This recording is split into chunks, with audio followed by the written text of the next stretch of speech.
दो चेयर तुरंत प्रभाव से ऊपर गौरवान्वित करते रहेंगे। चंद्रबाबू जी पहले 12 से जीते। हमें ना फूल को देखना है ना किसी और चीज को देखना है। हमने केवल हमारा लक्ष्य चंद्रभान होगा, चंद्रभान होगा, चंद्रभान होगा। और उनकी जीत होगी 60,000 की बजाय 70,000 की वोटों से जीतेंगे। ये हमारा मन का निश्चय है। ये कसम खाओ कि हम चंद्रभान जी के साथ जुड़े रहेंगे। मन इच्छित ये हमारा आपका नहीं है, हमारे चित्तौड़ निवासियों की मन इच्छित कामना है, वो अवश्य पूरी करेगी, अवश्य पूरी करेगी। यही हमारी शुभकामना है और पार्टी के तरफ भी हमारी यही दुआ है। अगर आप अपनी निज महत्वाकांक्षा को पूर्ण करने के लिए ऐसे पार्टी का नुकसान करेंगे, ऐसे विधानसभाओं का नुकसान करेंगे, तो ये नुकसान पूरे राजस्थान का होगा और 2024 में पूरे भारत का नुकसान होगा और कहीं न कहीं उद्योग का नुकसान हो जाएगा। इसीलिए अपनी महत्वाकांक्षाओं को पूर्ण करने के लिए ऐसा बिल्कुल नहीं करना चाहिए था। अगर कोई कमी होती, अगर किसी प्रकार की कोई लांछन होता, कोई दोष होता तो समझा जा सकता था, लेकिन हलवे की जैसी जीती जिताई सीट को डिस्टर्ब करना और चंद्रबाबू जी को विशेष करके परेशान करना, ये बिल्कुल ठीक नहीं है। जबकि ऐसा नहीं कि सिंधी जी हमारे आश्रम से जुड़े नहीं है, उनके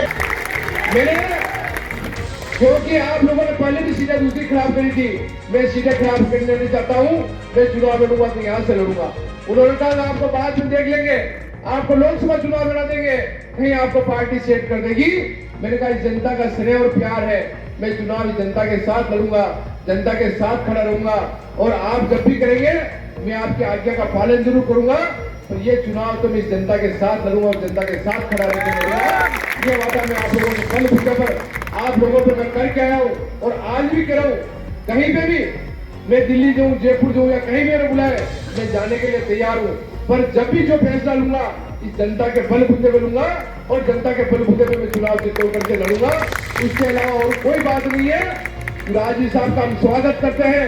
राजीव साहब को 15 साल तक यहाँ से जनता ने वोट किया है, कहीं कोई दिक्कत नहीं है। हम जनता राजीव साहब के प्रति कोई एंटी नहीं है, पर हम लोगों की मांग है कि आप वर्षों तक यहाँ रहे हो।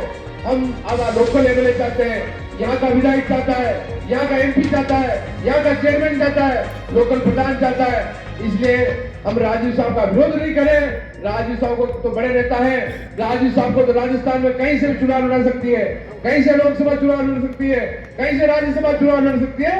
इसलिए हम हाथ छोड़कर राजीव साहब से रिक्वेस्ट करते हैं, आपको अब हमारे पूजनी है, पूजनी भविष्य में भी रहेंगे, क्योंकि शेखावत साहब को आदर्श लेकर हमने नेतागिरी करना सीखी है। अब बाबू साहब भी हमारे आदर्श है, इसलिए हम राजीव साहब से भी रिक्वेस्ट करते हैं, आपका हम विरोध नहीं करें। विरोध तो हम जब करेंगे जब हम यहाँ से चुनाव लड़ेंगे। आज हम आपका विरोध नहीं करें। मेरा तो आम सब लोगों से विनती है, पटक नेतृत्व को मैं कहना चाहता हूँ, आप राजीव साहब को जहाँ उचित आप समझे, राजीव साहब से हम लोग रिक्वेस्ट करेंगे, आप जहाँ भी उनको सेट करना चाहें उनको आप सेट करें और यहाँ की सीट जहाँ भी है वह आप दिलवाएं और हम चुनाव लड़ेंगे। और उसके अलावा जो मेरी जनता कह रही है, मैं जनता के साथ खड़ा हूँ, कभी भी जनता के साथ कोई दगा नहीं करूंगा। और जनता के बिना पूछे दूसरे दल भी मेरे को काफी मिले, दूसरे दलों में भी मेरी काफी बातें हुई, काफी बड़े बड़े पदाधिकारियों के फोन आए, बड़े बड़े मंत्री मेरे पास आए, चित्तौड़ में साइलेंट बहुत सी जगह मेरे से मिले। पर ईमानदारी से कहना चाहता हूँ, वो बात भी मैं आप लोगों को स्पष्ट करना चाहता हूँ, मैं आप लोगों के दल में किसी में भाग लेने से पहले, किसी में लेने से पहले मेरी जनता को इकट्ठी करके मैं बात करूंगा, वरना मेरा मन नहीं मानता है मैं किसी दल में दूसरे दल में जाऊंगा और बता दूं मैं जाऊँ वह चुनाव लड़ूंगा। फिर भी जनता जहाँ फैसला करेगी उनके साथ रह के मैं चुनाव लड़ूंगा। इसलिए मेरी विनती है, आप सब लोग इस कार्यक्रम में आप 30 तारीख 29 तारीख तक 25 तारीख तक जब तक बाउंड्री पड़ जाए आप सब लोग खड़े रहे। हो सकता है आपके काम हो, धंधा हो, बिजनेस हो, और बहुत से लोग जाति विशेष की बातें भी कर रहे हैं। मैं जाति विशेष की बात भी करना चाहता हूँ।